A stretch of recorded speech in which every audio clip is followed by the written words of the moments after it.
Since time immemorial, people have wondered, who are we? Where are we? What are we? From the caves of Altamira and Lascaux, people have been wondering that. Philosophers have suggested answers. Theologians have suggested answers.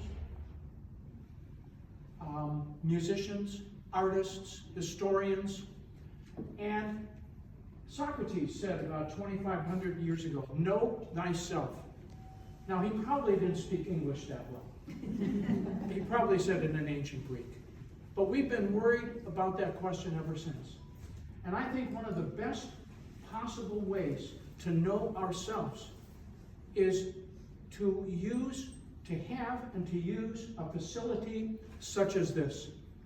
Hundreds, if not thousands of people over the years have come here to this facility, been helped by Catherine and Christina and the rest of you guys. And so it's an absolutely marvelous, marvelous way to keep working on the answers to those fundamental questions. Who are we? How do we fit into this community? So I originally got connected when I came looking for some information on our house in McClellan Heights. And pretty soon I had a little article that said, oh, October 1925. Building permit, 215 Fernwood Avenue, 2-story brick house and garage, $11,500. Okay. And then they provided me with an article. Oh, there's George Cummings and family living there. Lightning struck the house, went right on through to the basement. George got up, made sure the rug wasn't on fire, went down to make sure nothing was burning in the basement, and in inimitable 1930s style, the little article ended, and the family continued their dinner. Or Christina says, here's a photograph. And I said to my wife, look, Conchita, there are two people sitting in front of our fireplace. What are they doing there? 1943. So there's a lot of ways to really understand and know ourselves. And one of the most important things that they gave me was some history about McClellan Heights. And I thought that was just fascinating. And so, since Catherine had asked me to write a poem for the last anniversary, she asked me today again. And I said, golly, do you think I could read the same poem? She goes, of course, there'll be lots of different people there. So I took the information that had been provided, and I found out that in the very first opening of McClellan Heights, they used to take people around in these horse-drawn coaches called the Tally-Ho Coach, or Tally-Ho Coaches. So I wrote a poem, and it starts many years before. It starts in 1888 with the Commerzbank, but it's called the Tally-Ho Coach. Gustav Steuben, you know there is no way to go east in this city with this Camp McClellan filled with Indian ghosts and bones, and for us, unbuildable ravines. The word of the day, Gustav, mark my words, unbuildable. And I read it the day that they had declared the new bridge unbuildable. As your eyes peek out at the underling, a certain air of Prussian militarism, tempered by a gentle soul, the president of the German-American Bank, Iowa's largest, replies, Heinz, it is 1888. Think like an American. We go to the city. We go to the government, plat it, find someone, right? We figure it out, Heinz. Part 2, 1912. Camp McClellan. Right this way, ladies, right this way. Mind those gorgeous hems now. Sorry for the health of our horses there. But soon that last stop in line 3, she won't end, no siree. Down there at old Camp McClellan, she'll just wind right up there, that oaken ravine, that stately promenade of dreams. Yes, siree, just wait 1 minute here for our Tally-Ho Coach.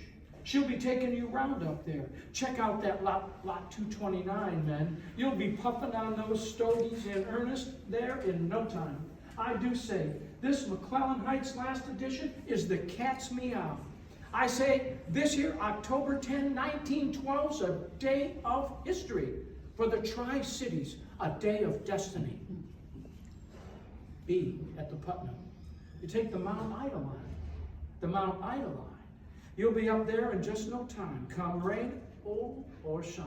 And to part of Camp McClellan, you'll be calling yours in just no time.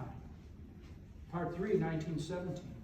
No time, no time, woo! The Democrat and leader, August 1917 states, trustees sale. The McClellan Park 2nd Edition Syndicate. Phone Davenport 787. Time passing by. How do you seize it? Bushel it, sell it, save it. Part 4, 1924.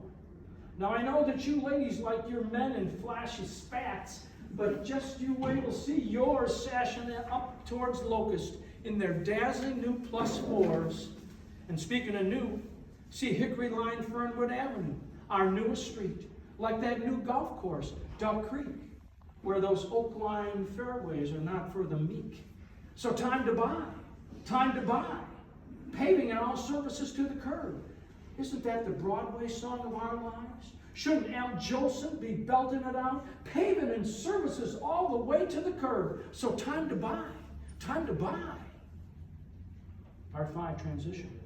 The tally-ho coaches, the young real estate barker, in motionless black and white, like the great real estate ads. Those goose honking of the Model Ts all begin to fade. The +4s, clink of cocktails in the jazz age. Workers carrying the bricks, all fading. The clomping of impatient horses of the tally-ho coaches and their droppings of good health and the pungent odor, no more. The last of the simply curious gone. The tally-ho coaches return to storage downtown, and the wannabe new rich fade into the peach-colored sky floating out over the government bridge. A sudden fog overtook me as I realized I had been napping in this very place downstairs here, head down on the materials laid out before me. For hours I had been mesmerized, but maybe just a few more Z's. Dale, are you okay? A gentle nudge from Christina, a smile from Catherine. You were working on a poem for us, don't you remember? Glanced down to the black page, the materials laid before me on the history of McClellan Heights, the obvious writer's block. I will try, but I can't imagine right now what I possibly could do for a poem for special collections. And so I studied the ads of my neighborhood's history. A world opened up of tally-ho coaches and the Mount Ida line. And I find that this glorious place, this special collections center, sketches, quilts of our decaying past, threads for us to follow and for us to know our place and our meaning in it. Because enough of those living care and know that our dreams and our destinies are built on, and we are all riding the tally-ho coach.